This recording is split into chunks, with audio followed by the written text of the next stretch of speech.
human capital is the asset that this continent has. And therefore, we must do whatever it takes to invest, to sharpen, to prepare this asset that is our young people. And it is the reason why we're saying the young people are going to define what becomes of this continent and what becomes of the globe. In any case, all of us know the statistics.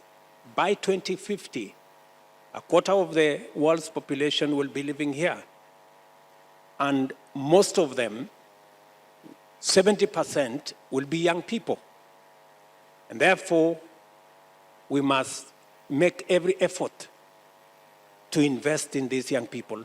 And the first investment that we must invest in is education, making sure that there is affordable, relevant, and accessible education. Apart from investing in education as a way of equipping our young people, two other things are very important. Health is very important.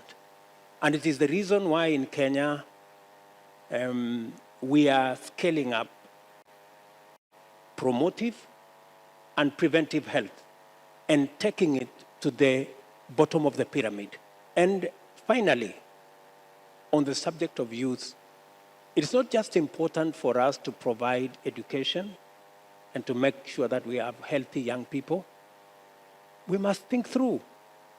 You know, for a very long time, we haven't thought clearly about what happens to these youngsters when they come out of college, when they come out of school, when they come out of university. What we have done in Kenya this year, intentionally and deliberately, we have a deliberate program on creating jobs. Today in Kenya, we have made a deliberate policy intervention to say there will be a housing tax of 1.5% out of my salary because we have 6 million people living in informal settlements in Kenya. Informal settlements is a problem. It is a challenge. But we can turn the informal settlements into an opportunity by creating the opportunity for housing, which opportunity will create jobs for our young people. So we sort out two problems. We create jobs using the housing plan, and we give houses to those living in informal settlements. So we turn a challenge into an opportunity. Number two, we are deliberate about making sure that what we can produce locally, we don't import. Let me give you examples. This year, we made a decision that we are not going to import cement or steel or furniture or fish because we can manufacture furniture locally. We have 500,000 young people getting out of our TVETs.